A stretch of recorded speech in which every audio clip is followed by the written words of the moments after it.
What's up mga lods? Mahaba layover natin dito sa Dubai eh.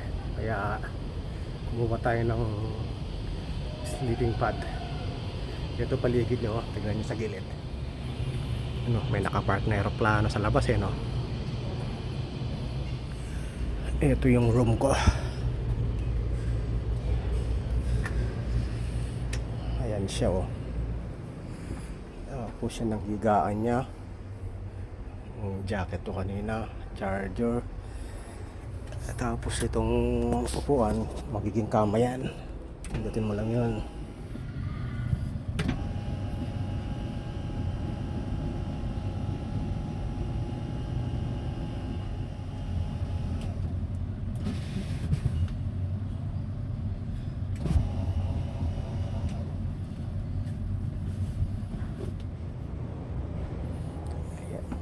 Ayan, may matutulugan na tayo.